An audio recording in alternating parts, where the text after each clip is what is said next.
ప్రతినిత్యము ఇంట్లో పూజ చేసుకున్న తర్వాత నైవేద్యం ఏం పెట్టాలి అని చెప్పేసి చాలామంది అడుగుతున్నారు.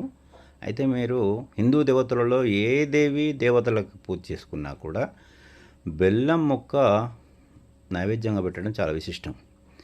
అయితే అసలు బెల్లం ముక్క పెట్టడంలో ఆంతర్యం ఏంటి అంటే, దానికి అంటూ ముట్టు దోషం ఉండదు.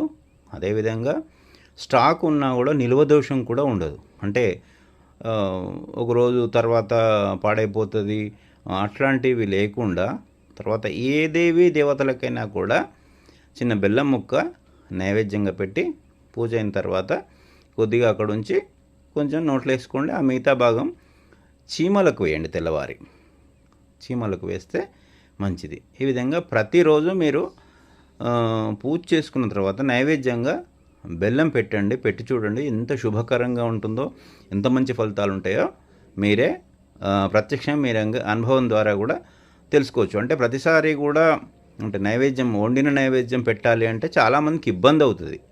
అంటే పెట్టొద్దన్నది కాదు నా ఉద్దేశం. వెంటనే మనకు ఇమ్మీడియట్గా మనం చేయగలిగేది ఏ పరిస్థితుల్లో అంటే మనం ఎమర్జెన్సీ పరిస్థితుల్లో కూడా మనం బెల్లం ముక్క నైవేద్యంగా పెట్టి బయటికి వెళ్ళొచ్చు. కనుక బెల్లం ముక్క అయితే ఇది సులభోపాయము, మంచిది.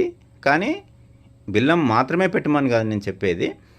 వేరే వండి నైవేద్యం పెట్టే పరిస్థితి ఉంటే ఖచ్చితంగా అవి పెట్టండి. కానీ అన్ని పరిస్థితుల్లో బెల్లం ముక్క పెట్టడం చాలా విశిష్టమైనటువంటిది. అందుకోసము బెల్లం పెట్టడానికి ప్రయత్నం చేయండి ప్రతినిత్యం కూడా.